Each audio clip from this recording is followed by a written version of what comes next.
Hello, everyone, and welcome to Hit and Hustle from IrishSportsDaily.com. I'm your host, Greg Flammang, and with me, as always, is Jamie Uyeyama, Mr. Jamie University. It is Tuesday, June 25th, and we are going to be talking about storylines from the offseason, those that are overrated, those that are underrated, and one that is properly rated. We add that to the docket today, so we're going to be talking about that. There's been a lot of talk this offseason about a number of things.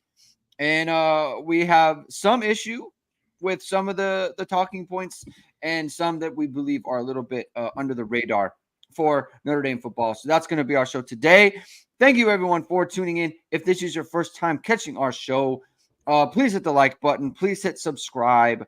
Please hit the notification bell so you know whatever it is. We are going live. Links to the podcast are in the description below if you prefer the audio format. Jamie, and as always, we are sponsored by ESQ Clothing, founded by Notre Dame alum Ge Wang. You've seen ESQ on all your favorite Notre Dame players and coaches.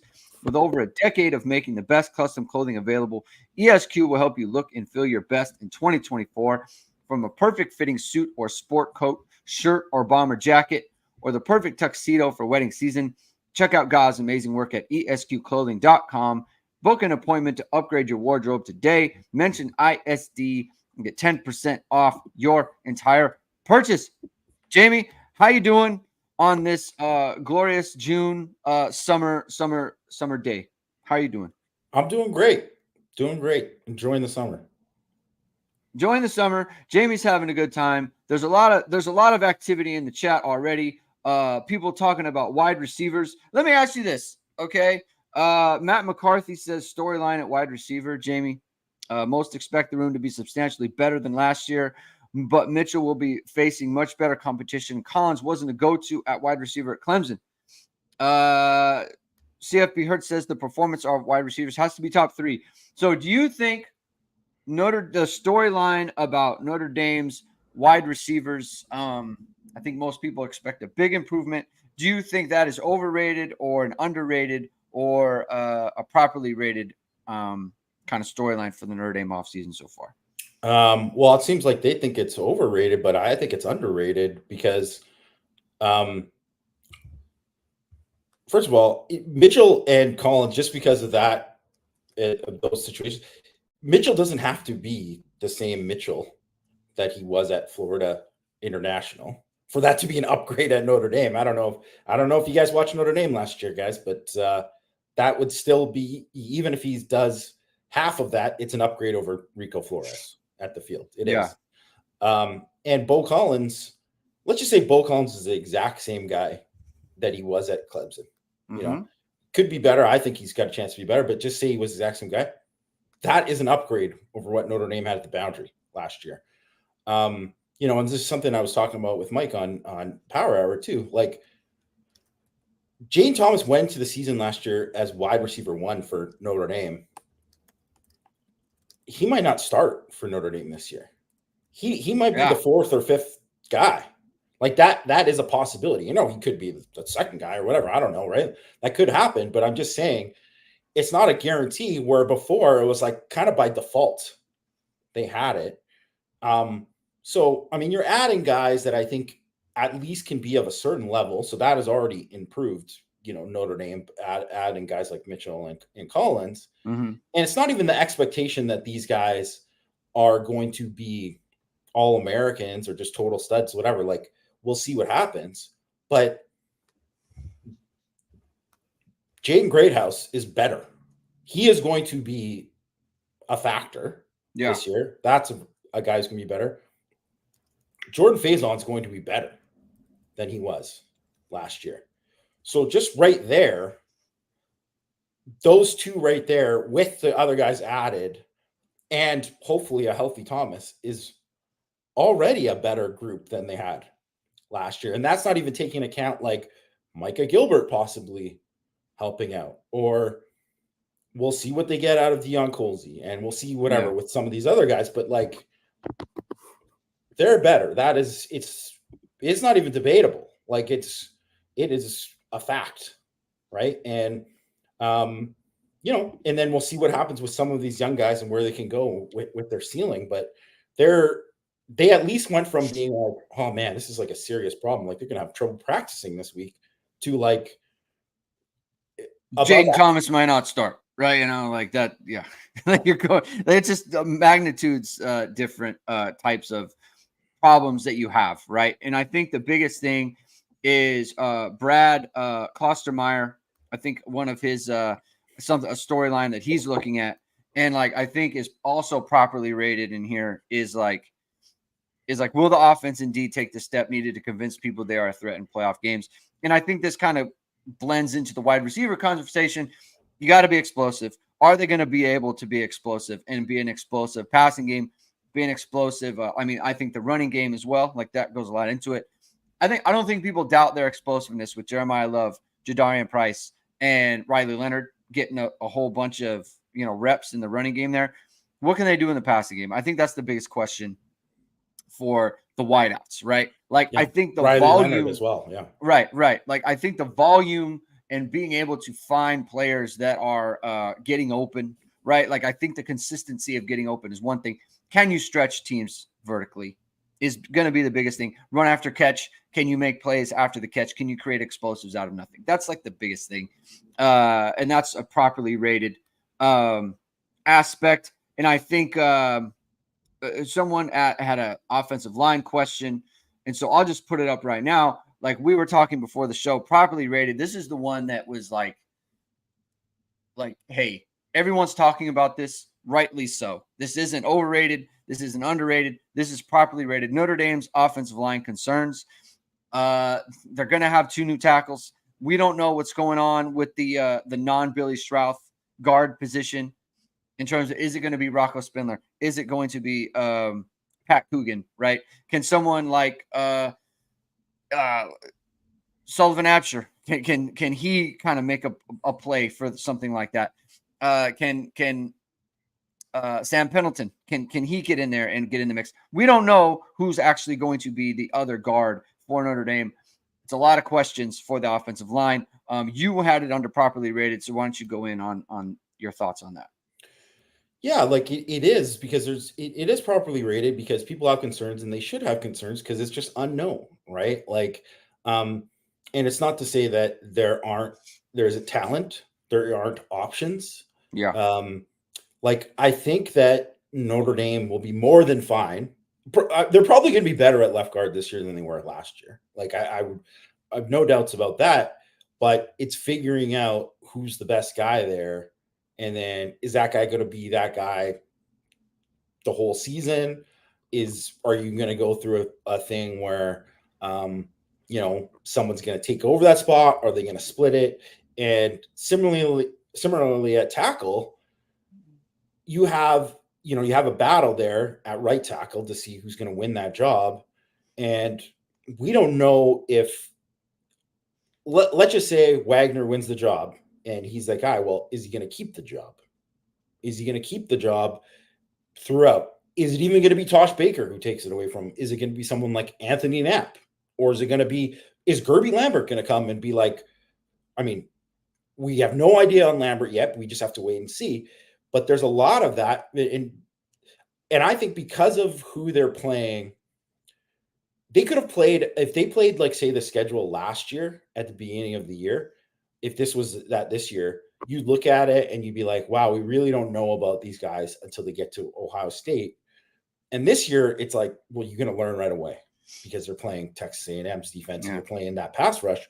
So, and people are going to overreact to that game because guys might struggle in that game. It doesn't mean they're going to struggle all year because that could be like a big learning experience for them.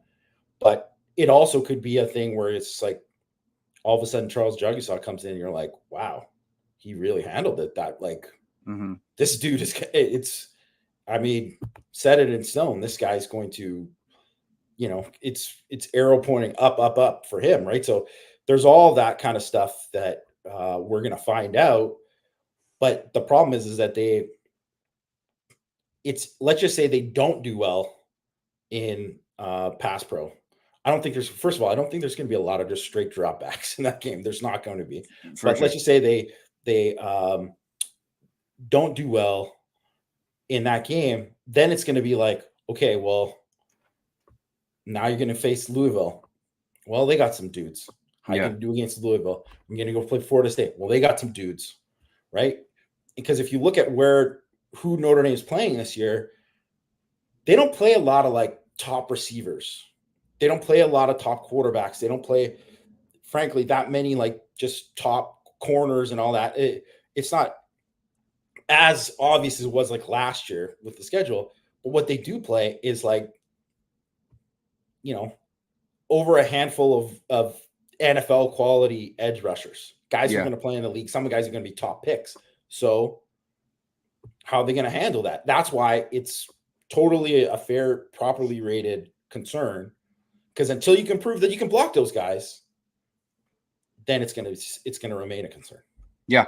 Jay Patterson says it would be awesome if Lambert is ready to go and Jagusaw can slide inside the guard. Lambert's starting at right tackle. So if he is ready to go, then he'll be on the right and Jagusaw will be on the left. So that's the situation on that side of the field. What's funny is another one we had. Let's see. Let me find it. I got to find it in here. Overrated. Tyler Borgman.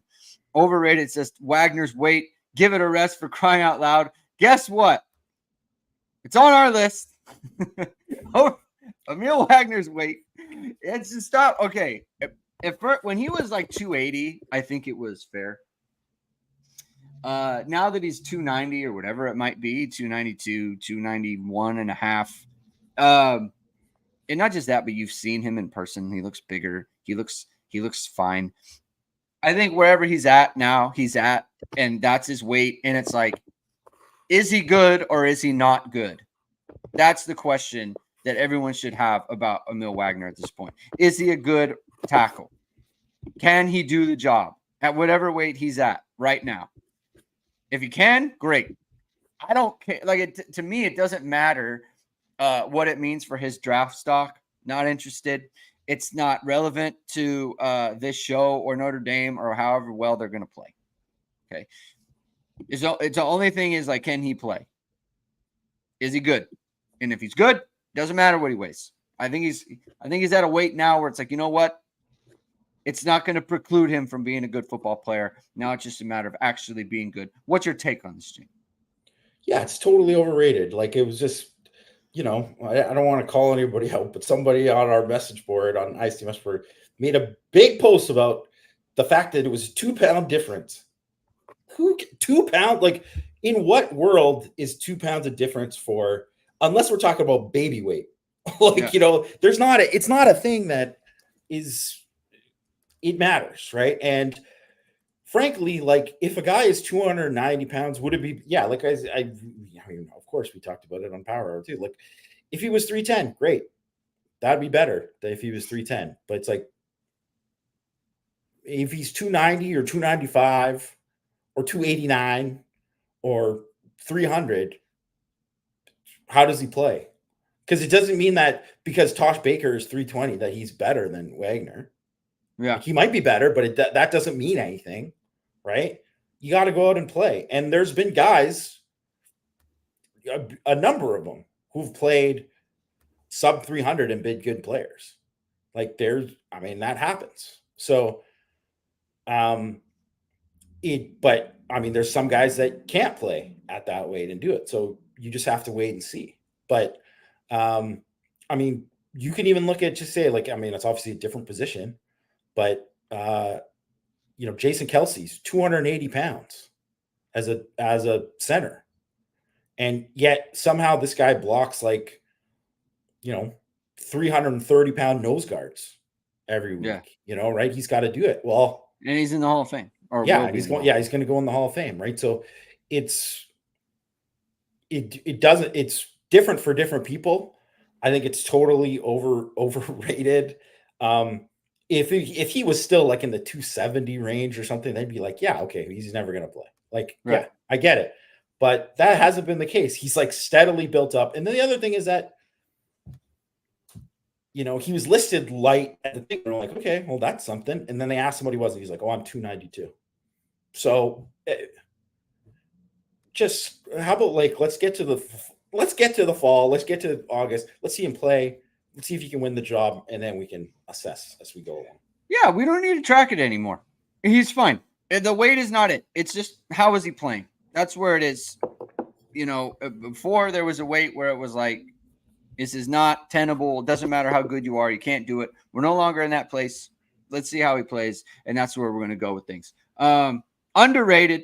This was Jamie's one that we added to the show.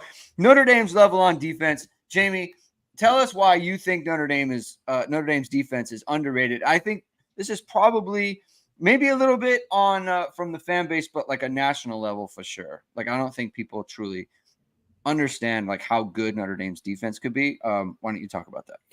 Yeah, well, I think one of the things is that people probably underrated the defense a little bit last year. Yeah. In general, not just Notre Dame fans. I'm talking about in general, like of how good Notre Dame's defense was the whole year and what they did to quarterbacks. And like, you see the kind of things where, Dan Orlovsky's highlighting what a job they did against Caleb Williams. And you're like, well, I know USC wasn't good last year and they lost all those games, but literally Notre Dame's defense was the only defense that did that to him, Yeah. And really the only defense that did that to him during his entire career. That he's got one stinker of a game, and it was against last year's Notre Dame defense. And I really think Notre Dame's defense this year is going to be as good or possibly even better. So I think what having Notre Dame's defense affords too is some of the concerns that people have about some things on offense of being like, well, who's going to be the guy at wide receiver, or how many guys are at this level? Can Mitchell be this? Can Collins be this? All that stuff and all the stuff with the O-line and all whatnot. Riley Leonard, all the questions about him and all that. Well, they can have all that, but the defense can still carry them while they're figuring that out. And I think that probably isn't getting enough love and enough attention, because I just really think that there's going to be opportunities there where the Notre Dame's defense is going to set up the offense for success, much like they did in that USC game, right? So where you can they can find their way, and then as the season goes along, it just keeps going, and it's just like, well, Notre Dame's defense can play at this level like pretty much the whole season. Yeah. And part of that too, underrated is, and it's not a storyline, so I wouldn't put it, but like underrated part of like a sub underrated of this, Rod Hurd. I think because he wasn't in the spring, I think Rod Hurd is going to be very additive to this defense in just like he's playing in the slot for Northwestern, like a bad defense, not really a slot guy, but he's playing there, played well there. I think when you drop him back, you put him next to Xavier Watts. Now you have two seniors who have played a ton. Rod Hurd, you take Xavier Watts off the roster last year, you put Rod Hurd in there. I think he's Notre Dame's best safety, right? Which isn't saying a ton, but still, I think he would have been Notre Dame's best safety. I think this Watts-Hurd kind of partnership duo is going to be very, very good for Notre Dame this year. I think he's a kind of an underrated part of this. Get Morrison, Watts, Hurd, and then Christian Gray, who we presume is going to be the other starter. That's a really, really good secondary, Jamie. So I think he's a kind of an underrated part of, that whole conversation. And people don't talk about him because he wasn't around in the spring, right? So no one's seen him do anything. And so there's kind of nothing really to comment on. It's kind of like the Bo Collins thing, where it's just like, you can't really – it's a huge unknown for everyone because we haven't seen him, right? We haven't seen him out there in pads for Notre Dame. Overrated storyline. I hear this all the time. Mike Elko's familiarity with Riley Leonard, and he knows what Riley Leonard is good at or what he doesn't like. And so it's going to be a big problem for Riley Leonard going into the game. It's a big X factor for A&M. Here's the thing. Mike Elko doesn't get to call the plays for Notre Dame. He doesn't get to do that. And not just that, but Riley Leonard's deficiencies or what he doesn't like to do while he's at Duke, running the Duke offense is not the same as Riley Leonard with Notre Dame's personnel, with Notre Dame's coaches doing what Notre Dame wants to do on offense. They are not the same thing. Mike Elko cannot dictate what Notre Dame is good at, he, especially in game one. He can't plan to be like, you know what, I'm going to make Riley Leonard roll left because he doesn't like that. Well, maybe that's really good for Notre Dame. Maybe it's like, you know what, making Riley Leonard roll left or sending pressure from Riley Leonard's right, like, yeah, maybe that was a weakness at Duke because of the efficiencies of the Duke team, but it may not be a problem for Notre Dame. Like, what Riley Leonard was not good at Duke does not necessarily translate to what he might not be good at Notre Dame, and he needs to be able to figure it out. So I just think that, like, if anything, it's a wash. And I think the thing that no one has brought up, and I think it's kind of an underrated storyline, is that Notre Dame played Mike Elko's defense last year. And I know it wasn't Mike Denbrock, but like Marcus Freeman was the coach, right? Like Gino Guidugli was the coach. Like they had Joe Rudolph was the coach. Dylan McCullough was a coach. Like they all had to game plan against Mike Elko's defense at Duke, and now they have to game plan against Texas A&M's defense. And look, what Duke did is not the same as what A&M can do because there's different caliber of players and different players and what they can do. I get that. That's also the same. That's why I don't hype that up as much as possible. But I also think the Mike Elko familiarity with Riley Leonard thing, I think it's overrated, and I don't think it's going to be a huge factor in who wins the game. I mean, I completely agree. I don't think that. I think it's something that's going to be. It's going to be like one of those like college game day. Whoa, he just don't forget. He was this coach. He was the coach. He saw him every day for 2 weeks. It's going to happen. It's going to be like a very big like college game day thing. But how Leonard plays in the game isn't going to be dictated by that at all. And I think it's exactly what you said, because he's not playing in the Duke offense with the same Duke players, with those guys. It's different. So,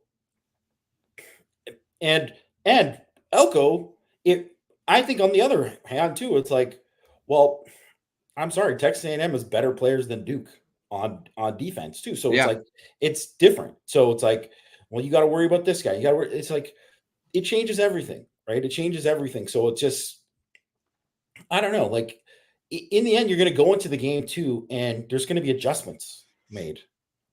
Like, and adjustments typically are like huge factors within the game of like going to, like, I don't believe in the first game of the season that Notre Dame's going to come out with, this is our game plan, and it's going to work so well the whole way through that they're going to stick with exactly how they thought, whatever. And the same with Elko on, on the other side, right? And for both sides of the ball, for both teams, like it just doesn't happen that way, especially early on, so it's just something that it's going to be, a back and forth. And I don't think, there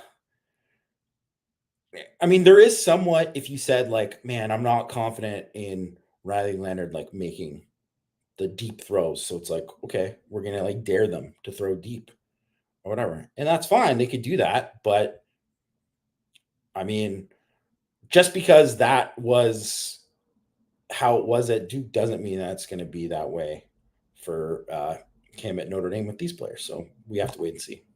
Yeah, there's too many variables at play. If Mike Elko was at Texas A&M and they were playing Duke and Riley Leonard was still there, it's a different story. Yeah, then it's totally different, right? But he's not. Like they're both at different places, so that's why I don't buy into it being a huge factor in the game. It is a factor. It's non-zero, but it's not huge. You know what else is underrated, Jamie, is people don't understand what a good media company can do for your social media page, for your highlight reel, for what people see. You're sending out to coaches. You're putting it in on IG or whatever it might be. A good headshot for an interview you're going on. It all pops and it's all important. And you want to get a good media company to do that for you.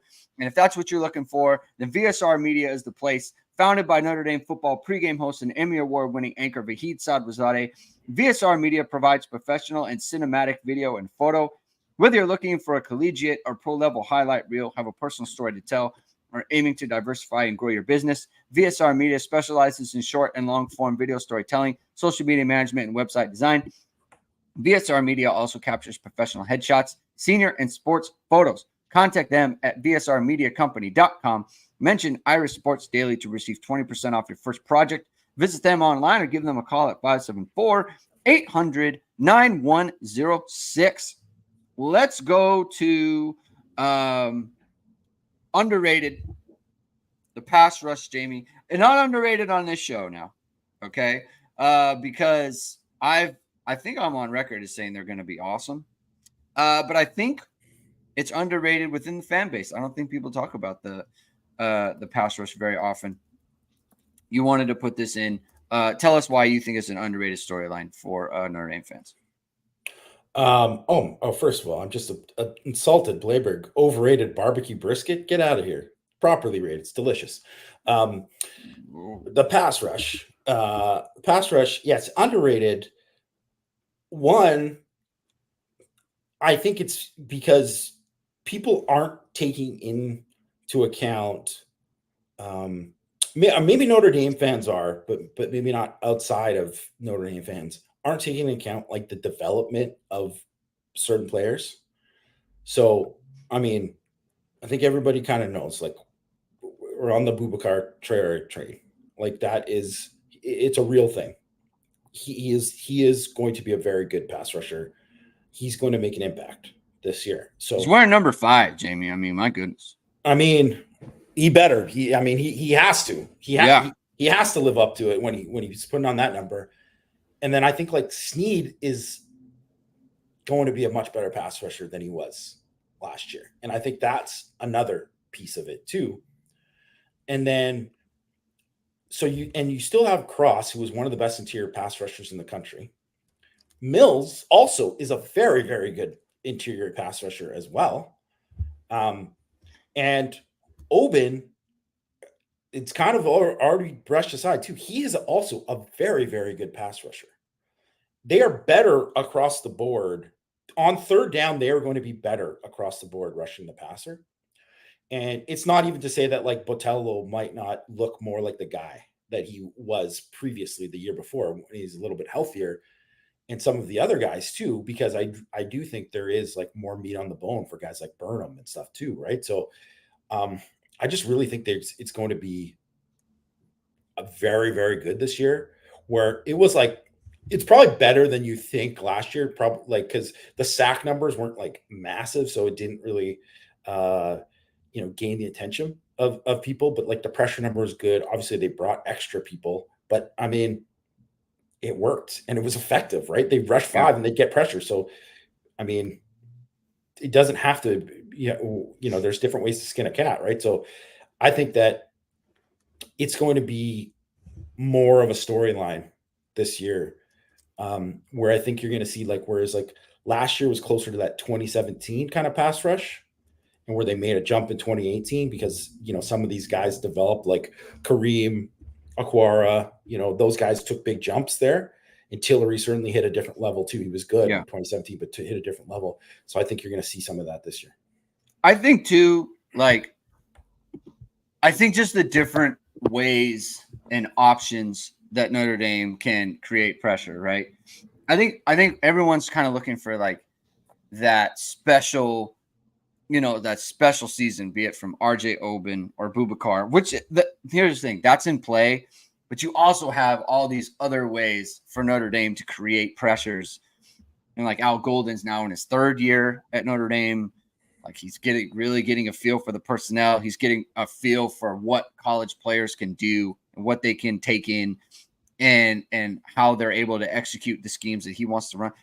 I just think they have so many guys that are going to excel in this area. There's just no way they're not really good. And like, if you have a good pass rush, we just talked about secondary, it kind of goes to your point. Like it just leads to like, okay, maybe they'll have some weakness if a team wants to go heavy and just like run at them. Who does that?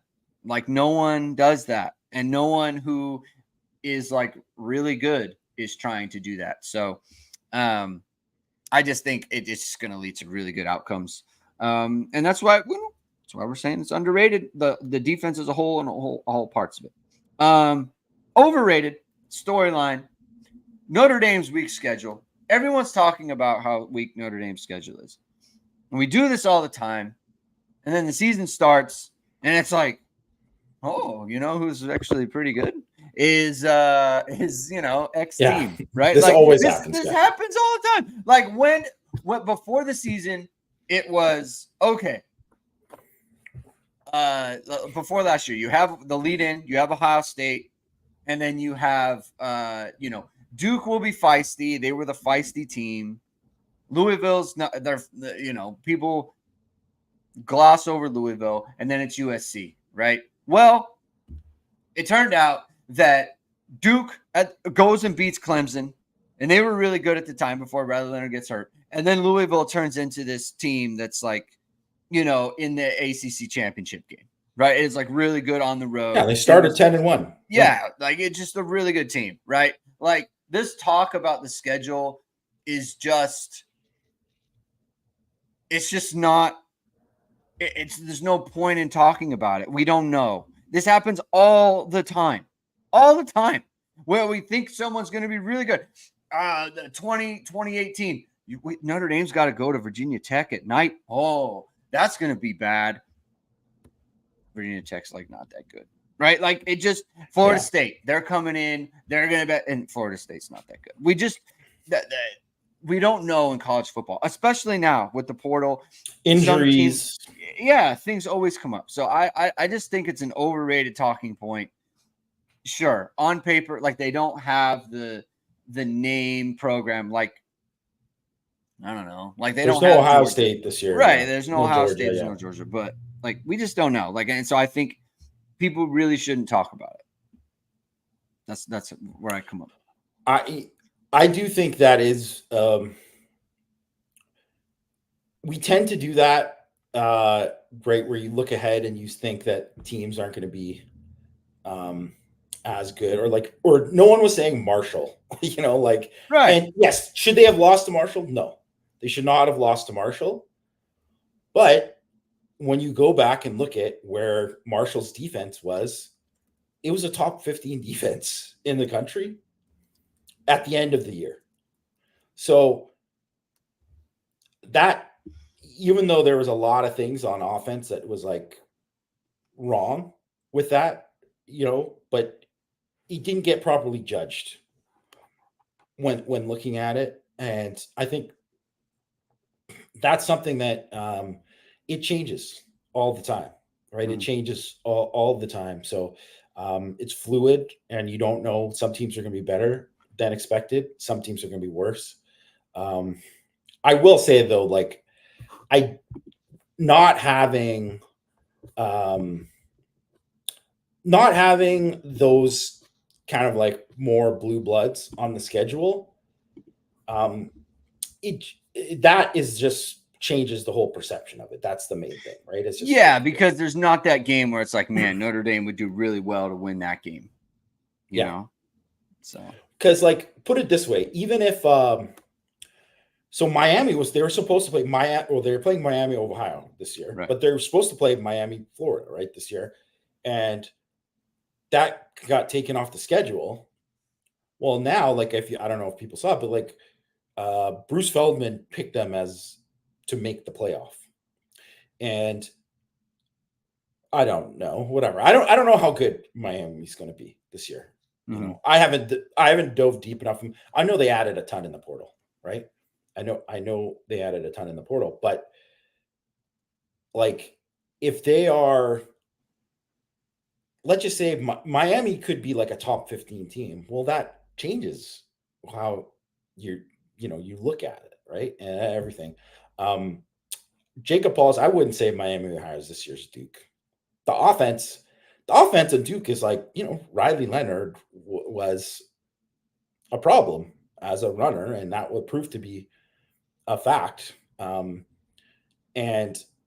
their defense is, I think, is pretty good, Miami, but they also don't have, there's probably like 3, 4, maybe 5 NFL guys on Duke's defense. Miami maybe has 1, maybe 2. It's different, and their offense is going to be. I mean, they might get shut out. Right. It's a different deal. Yeah. So I just think there's always like Purdue's on the schedule. I'm not going to sit here and be like, oh, Purdue's going to be really good or whatever. They could I be don't better. know that. Yeah. They could be. It could be difficult. I'm just saying, like we always do this, and it's always it always comes up wrong every time, or not every time, but like a lot of the time, enough times to be like, you know what, we shouldn't give too much weight to it. Basically, is where I come on that. All right, underrated. I think, and this is a big one in my opinion. Underrated, Notre Dame's NIL operation. I think 2 years ago, this is like properly rated. Okay. Like concern over it. And then this comes out with, this is the Deuce thing I'm hearing all the time. Ole Miss is coming with the bag. I'm going to tell you right now, if Deuce Knight chooses not to go to Notre Dame, it's because he doesn't want to go to Notre Dame. That's it. He doesn't want to, right? For whatever reason. Change his mind. I don't know. Anything. Maybe Marcus Freeman. Maybe Marcus Freeman gets hired by the whoever. He goes to Ohio State. Something materially changes to where it's like, okay, he's going somewhere else. Notre Dame will not lose out to money. If Deuce Knight comes to them and says, you know what, I want to come to Notre Dame. Ole Miss offered me X thing. And it's like, it's really hard to pass up. Notre Dame will say, okay, we're doing that. Done. That will be the deal. And it is not 2 years ago anymore. I think people need to understand the impact that the court cases have on Notre Dame's position with this stuff. It's not because before it was illegal, but teams were operating as if it wasn't, or they operated as if there's no enforcement. We're going to do it. Kind of like jaywalking. Notre Dame doesn't want to do jaywalking, right? It's not, you're not supposed to jaywalk, but people do it because it's like, well, what are they going to do, right? And I think that's what's Notre Dame's stance. It's like, no, we're not supposed to. We're not going to do it. We're going to wait for the crosswalk. Notre Dame's going to the crosswalk. Now, it's legal.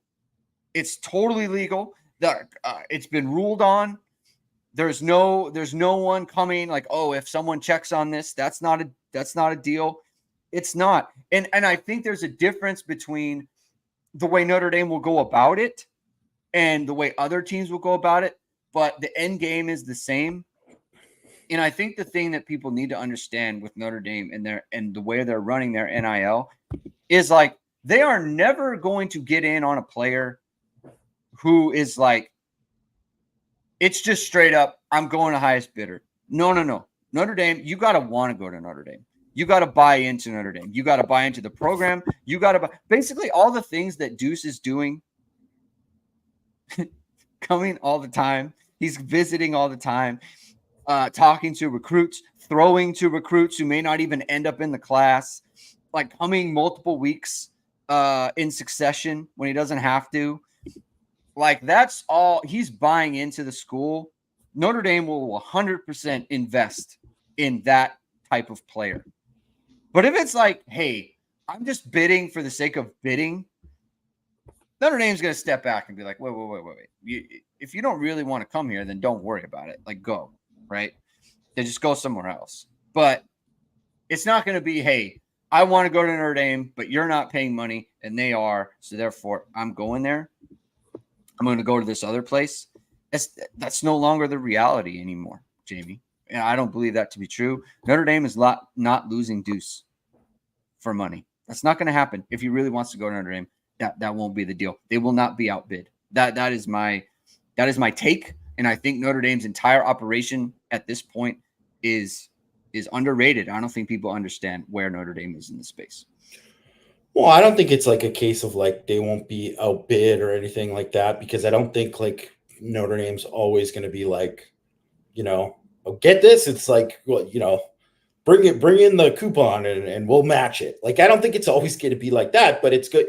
But they are going to be, no one will not pick Notre Dame because of money. They're like, well, this was just this. Like, but if someone is looking specifically for money, I can just tell you right now, when they start naming finalists, you can tell. Yeah. When Miami is at the top, the guy decommitted in Miami. When the two Chicago kids went to Miami last year, the two Chicago defensive linemen, Marquise Lightfoot and Justin Scott, and they literally were like doing graphics with stacks of cash. Yeah, that's something, right? And did Notre Dame ever get back in on them? No, they didn't, because they knew. It's like, okay, you're not for us, we're not for you. It's fine. No problem. So yeah, I don't think it's whatever. I agree.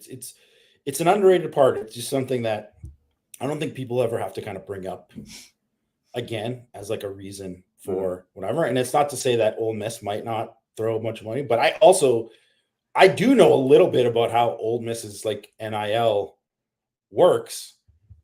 And it's not to say that they couldn't go to, whoever their collectives or whatever and be like, hey, give us some more money for Deuce. That's a thing they do, but they also have a very like structured thing where if they think Deuce is the guy and he's going to start right away as a freshman or whatever, I'm sure they would pay him whatever he wants. But like, if they're very like, you fit into this category, and that's how most programs do it. Yeah. Yeah. I mean, it's just like, I just don't think that, I think Deuce wants to come and it's not going to be a money problem. You just don't. I don't think that's it. It's going to be something else. If it is anything else, right? And at this point, I don't think there's any reason to think so. So, all right, overrated. And this is something that I'm just kind of tired of hearing about, Jamie, is Kyle Field. Scary to go to Kyle Field. And, there's going to be 111,000. As if, like, you know what? Like, that extra 10,000 people are is going to make the difference between, like, oh, it was going to be loud before, but now there's 10,000 extra people sitting wherever. Well, now it's like totally scary. And I'm tired of hearing about it. I'm tired of hearing about, like, how, like, there's a list that just came out. Kyle Field, I guess EA Sport, the video game, ranked Kyle Field as the scariest environment in college football. Then Andy Staples had to come up with his own list, and Kyle Field at 7. Teams go into Kyle Field and win games. Okay. And here's the other part. Teams play better at home. Like, breaking news. Teams play better at home. Notre Dame didn't lose a home game for like 5 years or whatever it was under Brian Kelly, right? Beat some really good teams. It went from like 2017 to when was it? 2022. They didn't lose at home. Like 2021, they lost to Cincinnati. Yeah. 2021, they lost Cincinnati. They went like 4 years without ever losing at home, and no one's writing articles to be like, you know what? Like, Notre Dame Stadium's just like scary to play there. Like, it isn't. Stop talking about the field. It's Notre Dame needs to play well on the road, right? They didn't do that well last year, but it isn't because Louisville's scary, right? It's just like no one is afraid to go to Louisville. They're just not. Apologies to their fans. It's just not a thing. I just think Notre Dame needs to play better on the road, and that's what they need to do. Has nothing to do with Kyle Field. That's where I come up. I mean, I think there are definitely some places that are harder to play than others, but I do think that in this respect, it's not overrated because it's going to be Elko's first game. It's going they're going to be hyped. They're going to be hyped up, and they don't normally get a Notre Dame visiting. And I mean, just Texas A&M, they have a rep as pretty bad fan base, not the best fan base is their rep, right? So I would say for all those reasons, yeah, it's going to be pretty nuts there. But like you said, it's just like, it's all these things. Like Miami was a scary place to play when they went in 2017 to play there. It was like legitimately scary. And that like, by all accounts, it impacted the game. But since when has it been there since then for Miami? It hasn't. They haven't had a lot of those things. So it just all depends on the circumstance. And the other thing is that like, if Notre Dame starts out well in that game, then you take the crowd out of it. And it's all this, right? So there's all these things from that. And like, guess what? Every big school you play at, it's going to be, the crowd is going to go nuts. It's Notre Dame. Believe me, Notre Dame is used to it. That's what the crowds are like. So it's just, from that perspective, I do think it is overrated. And it's like the Virginia Tech thing, like we talked about. Like, oh, their intro, and it's so loud, and they make a big deal. And then Notre Dame, they go right down the field and score. And they beat them by 23 or whatever it was, right? Like, it's just, I don't know. People need to settle down with that Kyle Fields stuff. I mean, it'll be loud, right? It'll be a great environment. I'm not saying it won't be. Absolutely will be, but it's just not going to be determinative. The Miami 2017 thing. I mean, first of all, that's a disgrace, and people should, like, that's not okay. Like, you can't be like, well, it was very loud, and so we pooped the bed, in a must-win game. Like, come on, you that can't happen, right? So, well, no, Greg, you don't know. Like, they were like throwing bottles at the. I don't care. Okay, were they throwing bottles on the field? I wasn't there. That's right. And they lost 41-8. I mean, I believe our good friend Matt Freeman was there, and it was a thing. So it was. I understand it was a thing. I'm saying it shouldn't have had an impact. It shouldn't have had. It did have an impact on the game, and it did. And those guys had played and other things. It just was one of those things that happened. And I mean, yeah, maybe if they don't have Brandon Wimbush with the yips at quarterback, it's different, but it had an impact on the game, and it can have an impact on the game. So in other words, don't start out bad at Kyle Field, and it won't be an impact. Don't start out bad at Kyle Field. When you have the post, hit the post for a touchdown, and that'll be better. Yeah. Underrated. Marcus Freeman's performance at Notre Dame, and this is spurred on by, I guess it was in Lindy's. It was in Lindy's, yeah. Somebody said Marcus Freeman is not. This is total non sequitur. Marcus Freeman is not Newt Rockne. Hasn't been Newt Rockne. The real glue on this team. So it's interesting that the anonymous coach, says this team, as if that person is a part of the team. But anyway, the real glue on this team is Al Golden. Who Marcus Freeman hired, by the way. Yeah, who Marcus Freeman hired and then retained or whatever. But it's just like the two things don't really go together. Like, okay, Marcus Freeman is not Newt Rockne. Cool. I don't think that was the bar in his first 2 seasons at Notre Dame. But I do think at least he didn't make the forward pass a huge part of the offense. How dare he? Like, he hasn't changed college football like the way it is played. He's not a revolutionary figure in college football. What's going on here? Okay, like I just think like, I think when you look at what happened in the first couple of years, like I understand, right? Like I'm not saying he was like, I don't think that he's done this great job. It's not that it's offensive of him, like, oh, he's been a top 10 coach or anything. But I do think that there's been a lot because, and I knew this would happen because he's a first year coach. It's like every mistake that he makes, it's like, well, it's first year coach. It's like, why? Because they didn't play well against Marshall.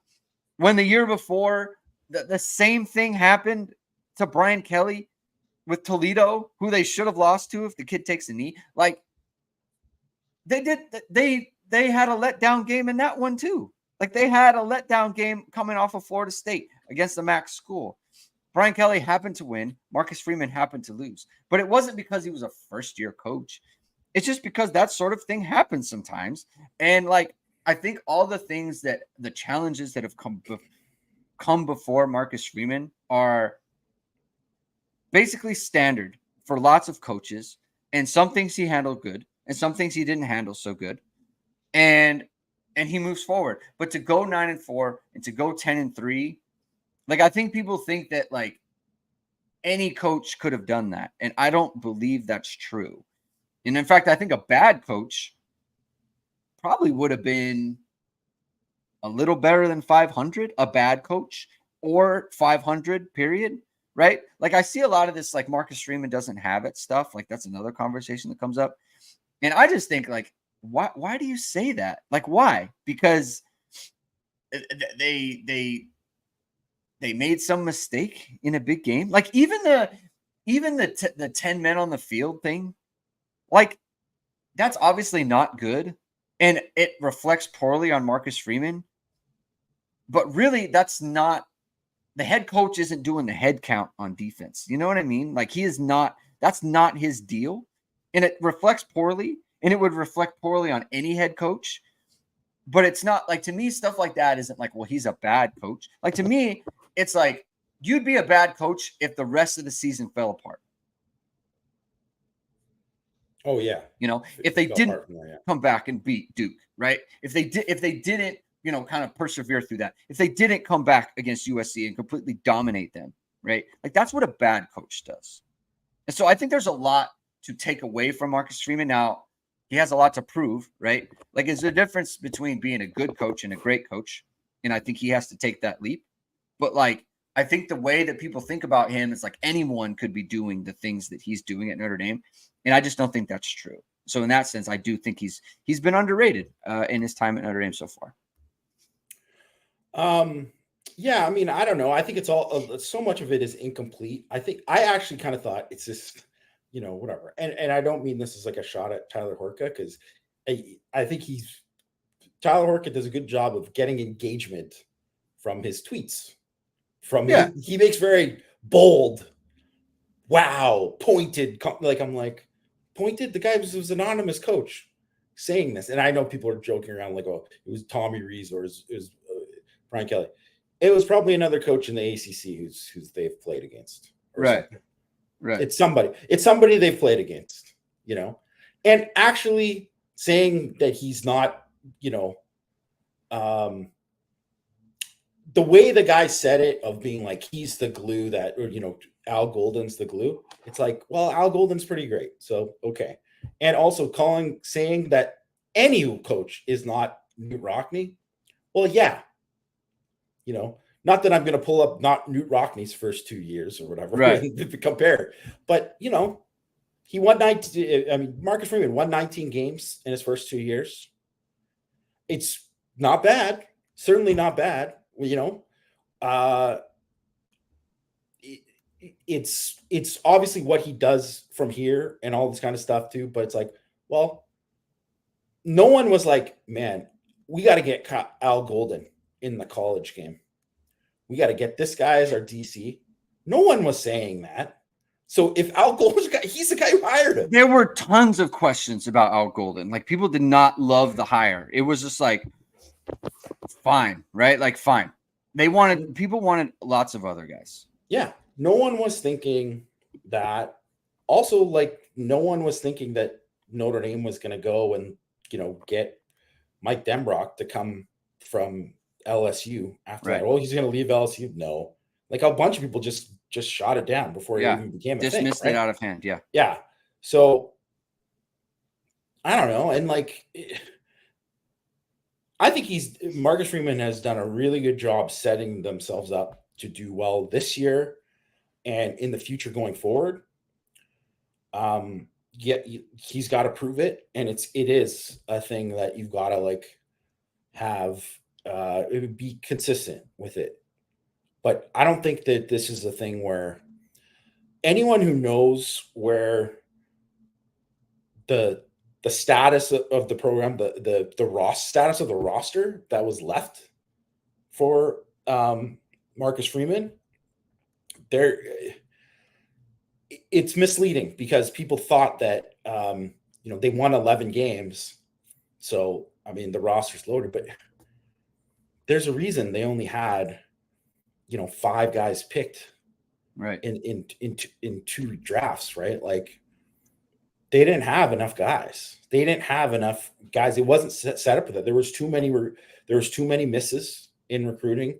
Too many misses with BK assistant coach hires, all that kind of stuff that kind of added up.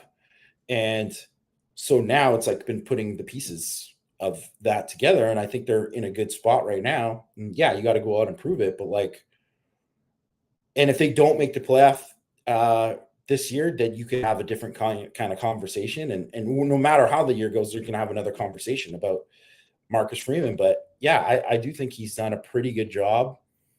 But at the same time, people don't want pretty good. They want great. So let's see if he can make that jump. We'll see what happens. Yeah. And I just think, again, he hasn't been like awesome, right? Like home run. But I think just on the spectrum of outcomes for a person in his position, first time coach at Notre Dame, on the spectrum of outcomes, like I feel like they're so much closer to like a really good, like a almost, I don't want to say best case, right? But like closer to best case than worst case, like much closer, right? Like he is so far on the other end of the spectrum. And I feel like it didn't have to be that, especially with like when BK left, and not just that, but the timing of him leaving, NIL, and then the portal, like that really could have hurt the program. And the fact that it didn't, and the fact that 3 years later, we're talking about how they are so well set up. I mean, he was so poorly set up at quarterback and at wide receiver, which are just like huge parts of your team, like huge parts, right? We're not talking about outside linebacker, like that's not the problem, right? We're talking about your quarterback and the thing that makes teams explosive in 2024, right? You just can't be deficient in those areas and expect to be really, really good unless everything else is just completely dominant, right? So I don't know. I just think he's underrated. I think he's been underrated in that regard. Not like greatly, like criminally overrated, but I just think a little bit more credit is due for him. So that's what I think about that. All right. I think that's a good place to end it. Thank you, everyone, for tuning in. If you like what you heard today, please hit the like button. Please hit subscribe. Please hit the notification bell so you know whenever it is we are going live. Links to the podcast are in the description below. We'll talk to you. What is today? Tuesday. We'll talk to you on Thursday with another show talking Notre Dame football. Have a good day, everyone. Keep hitting and hustling.